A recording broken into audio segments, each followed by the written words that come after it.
You think about aliens. I don't think there are any. At one time, I thought that there were, simply based upon documents that I'd seen while I was attached to the intelligence briefing team, the commander-in-chief of the Pacific Fleet. At that time, and even for many years afterwards, I did not believe that the government would use me in that way. There was no doubt of my loyalty to my country, and maybe that's why it was so easy to use me, because I wouldn't doubt that what I saw was real. But over the years, I've done a lot of research. And what I've discovered is there's no proof existing anywhere that extraterrestrials are real, or that have ever visited this planet, or that they exist anywhere in the universe. There is not one shred of evidence anywhere.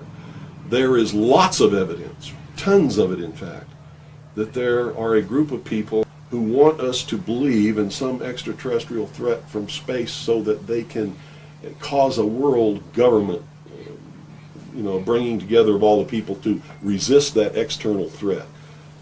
And the first time that I saw any reference to that, I was reading some papers from the Carnegie Endowment Fund, and there was a record of a speech. It was a dinner for Viscount Ishii of the Japanese delegation, the Japanese imperial delegation, in 1917. And John Dewey was one of the speakers. And the first sentence out of his mouth, as I was reading this, I almost fell out of my chair, because this was in 1917, and he said the best way to cause all the people of the world to come together in one world government and end war forever would be if we were attacked by some other species from some other planet. And boy, that just clicked with me, and I knew that that this is just another scam. This is the age of deception. There's no doubt about it. And then 8 times during Reagan's administration, he inserted almost the exact same phrase into 8 of his speeches. It's a scam. That's what I can tell you. What they call UFOs, these craft that fly around the sky, are real. But they're not piloted by some little green guy from some other planet.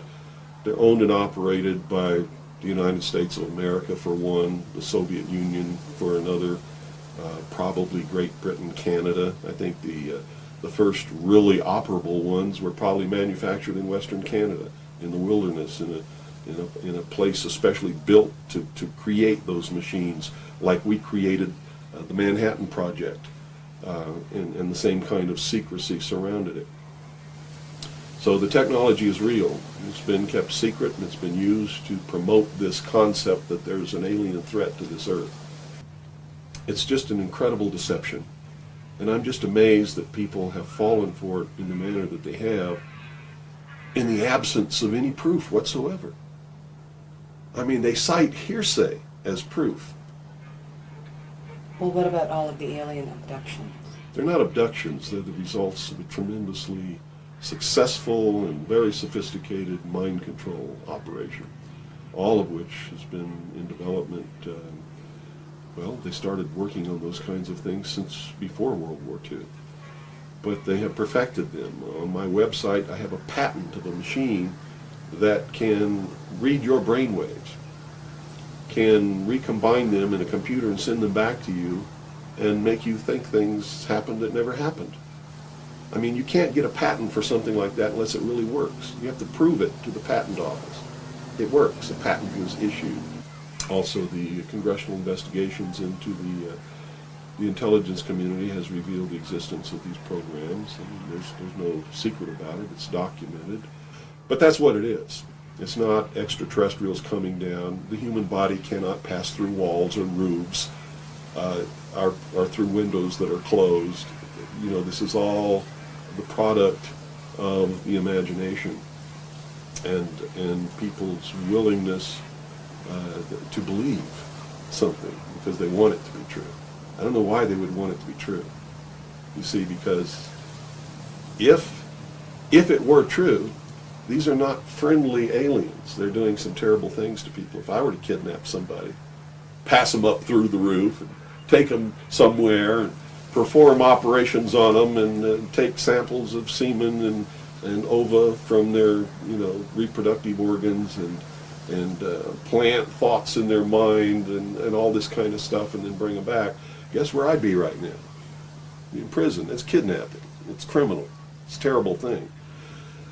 So there's a morbid sense about all this too, is that people want to be hurt for some reason. I don't understand that. But that certainly is something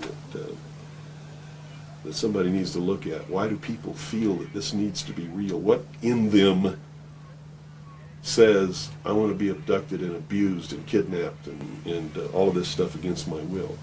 Because they seem to take some kind of satisfaction that this is happening.